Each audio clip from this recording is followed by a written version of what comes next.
Errol Spence Jr. took little to no time to tell Ring Magazine the truth, where he stated I should be front cover of Ring Magazine. I'm back. He also threw in the emoji of looking sideways like he's annoyed by Ring Magazine decision making. Not too long after, Ring Magazine responded to Errol Spence by stating, "Okay, champ, we hear you. The truth is back." However, sadly, actions speak louder than words. I'm trying to comprehend and figure out what it takes to be front cover of Ring Magazine, since they have Oscar Valdez instead of Errol Spence. The truth surpassed all of the requirements and exceeded every single one of them. There is only one king, and the king is back. So to have Errol Spence on the side of Ring Magazine is so disrespectful, to say the least, especially when Errol Spence is coming off a terrifying car crash where he survived in a miracle way, turning his life around in the process from going on the wrong direction due to money and fame, redirecting it to the right path. So regardless of all of that, they have Oscar Valdez instead of Errol Spence Jr. doing the honor.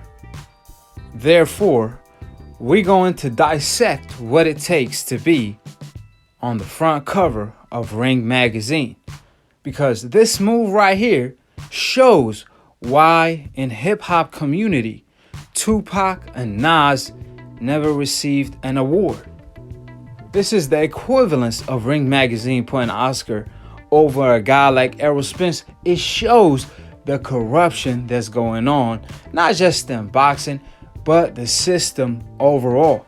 There is no reason whatsoever for two of the top 5 greatest rappers of all time not to receive even one Grammy Award.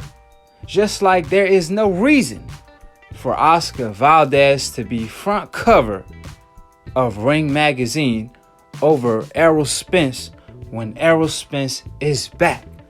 So let's compare the two and see why Ring Magazine could have possibly picked Oscar Valdez over the truth Errol Spence. Therefore, subscribe and click on the notification bell, because Akhi is about to go from preaching to being a professional chef. Call me Chef Akhi. The way I'm about to cook Ring Magazine and Oscar Valdez by telling the whole truth. This is the whole truth recipe. So let's get straight to it. We have Oscar Valdez on one hand, who is running to this day from the smoke, which is Shakur. You could even say Gary Russell, but to avoid any confusion when it comes to networks, etc., etc., etc., let's just stick with top-ranked fighters. Oscar Valdez is avoiding the smoke and running scared from Shakur till this day. He wanted to fight Frampton at 126. However, when Top Rank only presented Shakur, he said absolutely not and moved up to 130. Now Shakur is hunting him down, chasing him down on some men down, all the way at 130. Regardless of all of that, Oscar Valdez is still nowhere to be found.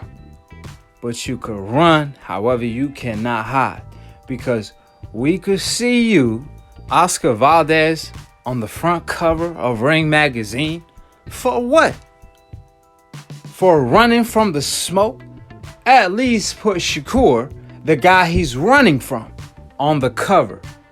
That would at least make more sense. If Ring Magazine was going to put Oscar Valdez instead of a guy like Errol Spence, they were better off putting a chicken as the cover of Ring Magazine, because that's equivalence of putting Oscar on top of a guy like Errol Spence, since Oscar is on the run to this day from the smoke. So we have Errol Spence on one hand. He looking for all of the smoke. Matter of fact, Errol Spence is the smoke. Prior to the car crash, post the car accident, Errol Spence is keeping the same energy. His persona is not changing regardless of money or fame. Errol Spence is keeping the same energy prior to fame and after becoming a cash cow.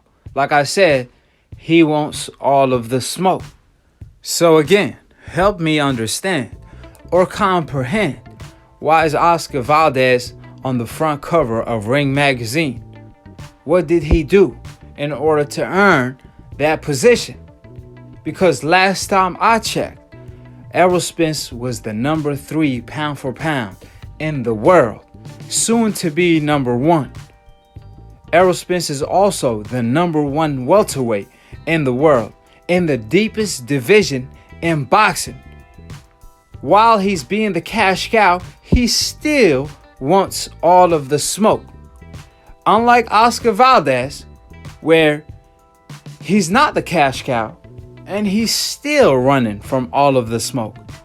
Oscar Valdez is not even a pound for pound top 10 fighter. Matter of fact, he's not even top 5 in his own division, let alone in boxing. So what did Oscar Valdez do in order to earn that position? So again, it's not about the best, it's not about the truth. When it comes to Ring magazine, just like every other corrupted entity, you gotta have the complexion for the connection. From the outside looking in, just like it is from the inside looking in, I'm pretty sure, what moves the needle is you have to have the complexion for the protection.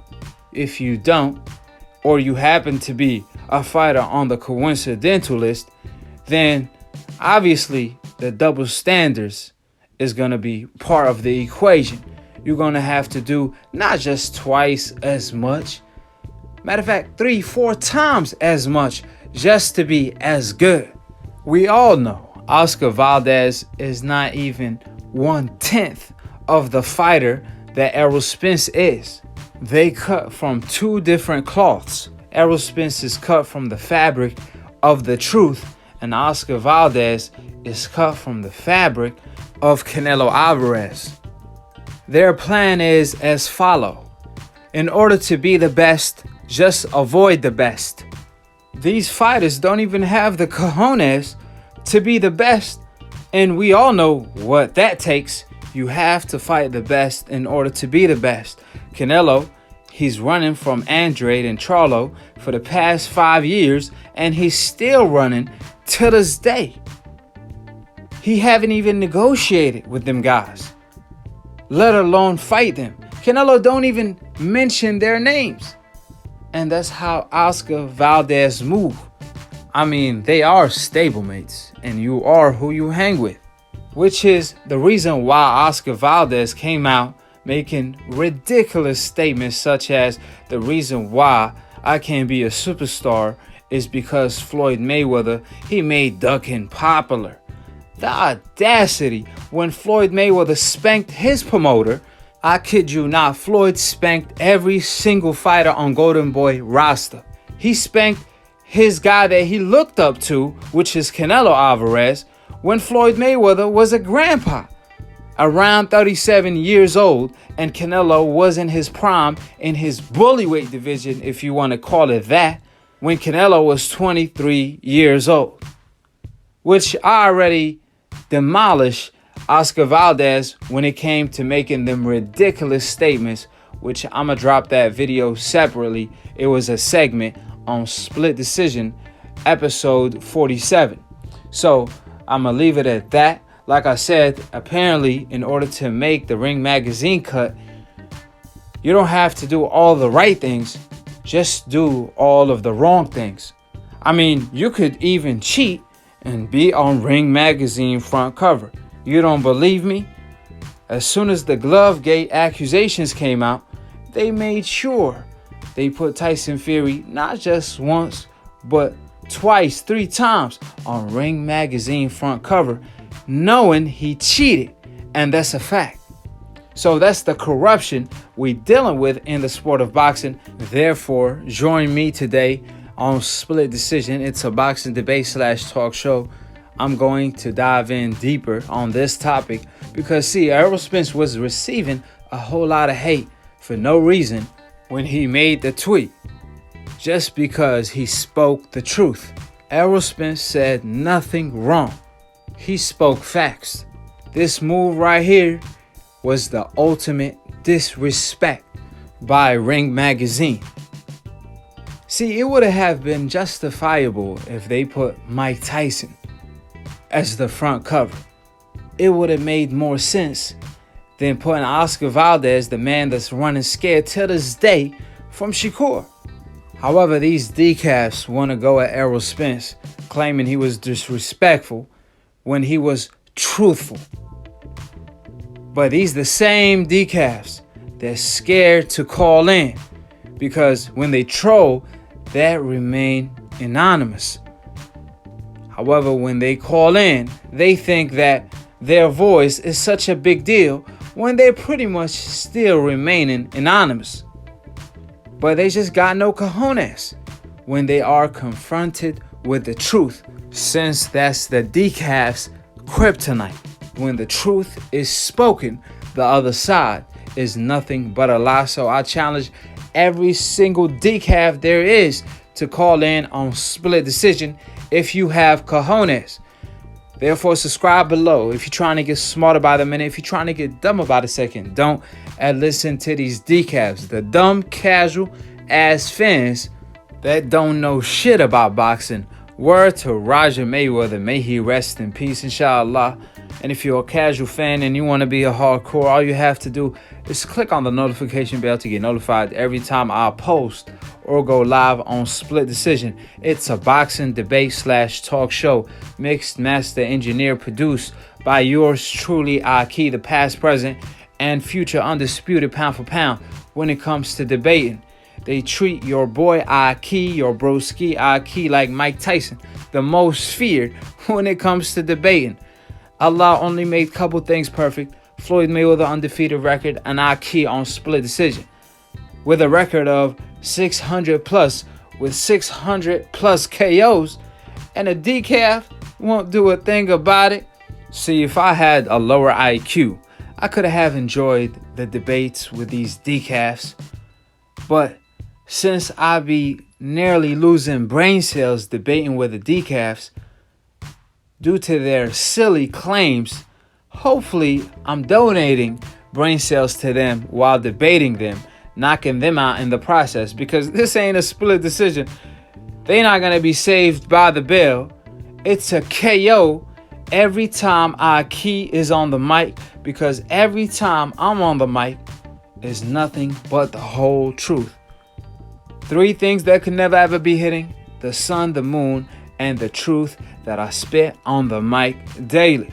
So with that being stated, I appreciate every single one of my Akhis. If you want to be part of the boxing hood, subscribe and click on the notification bell, and to be continued on the next episode of Akhi, Akhi, Ak TV. Peace, and we out of here.